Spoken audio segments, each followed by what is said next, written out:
কৌশলগতভাবে অত্যন্ত গুরুত্বপূর্ণ বিরল খনিজ খাতে ইরানের সঙ্গে বৈজ্ঞানিক ও প্রযুক্তিগত সহযোগিতা জোরদার করছে চীন। চলতি বছরের যৌথ কর্মসূচিতে বিরল খনিজ অনুসন্ধান ও প্রক্রিয়াজাতকরণ প্রযুক্তিকে সহযোগিতা প্রদান ক্ষেত্র হিসেবে অন্তর্ভুক্ত করেছে চীনের ন্যাচারাল সায়েন্স ফাউন্ডেশন এনএসএফসি ও Iran international science foundation. Hong Kong ভিত্তিক সংবাদ মাধ্যম সাউথ চায়না মর্নিং পোস্টের এক প্রতিবেদনে এ তথ্য জানানো হয়।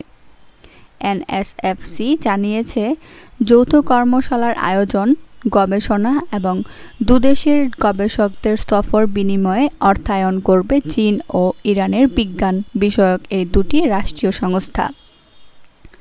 বিরল হিসেবে পরিচিত 17টি ধাতু, ক্ষেপণাস্ত্র, যুদ্ধবিমান, রাডার, ব্যাটারি ও উচ্চ প্রযুক্তির ইলেকট্রনিক্স তৈরিতে অপরিহার্য। বর্তমানে বিশ্বের সবচেয়ে বড় বিরল খনিজের মজুদ প্রক্রিয়াজাতকরণ প্রযুক্তির আধিপত্য রয়েছে চীনের হাতে। অন্যদিকে মধ্য ইরানের প্রায় 7,000 বর্গ কিলোমিটার এলাকায় বিরল খনিজের বিশাল সম্ভাবনা থাকলেও ইরানের আহরণ ও প্রক্রিয়াজাতকরণ সক্ষমতা এখনও প্রাথমিক পর্যায়ে রয়েছে। চীন এখন সেই সক্ষমতা বৃদ্ধিতে ইরানকে প্রযুক্তিগত সহায়তা দেবে। চলমান ইরান মার্কিন সামরিক সংঘাতের সময়ে এই চুক্তিকে অত্যন্ত তাৎপর্যপূর্ণ বলে মনে করছেন ভূরাজনৈতিক বিশ্লেষকরা।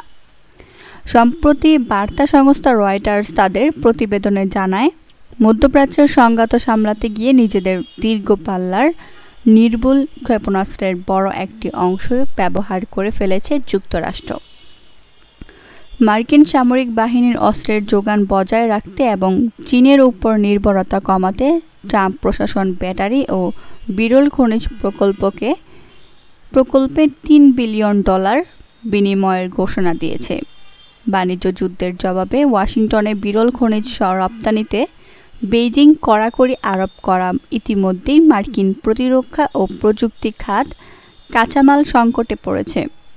এমন পরিস্থিতিতে ইরানের সঙ্গে চীনের যৌথ খনিজ গবেষণা ওয়াশিংটনের উপর নতুন রাজনৈতিক চাপ সৃষ্টি করবে বলে ধারণা করা হচ্ছে।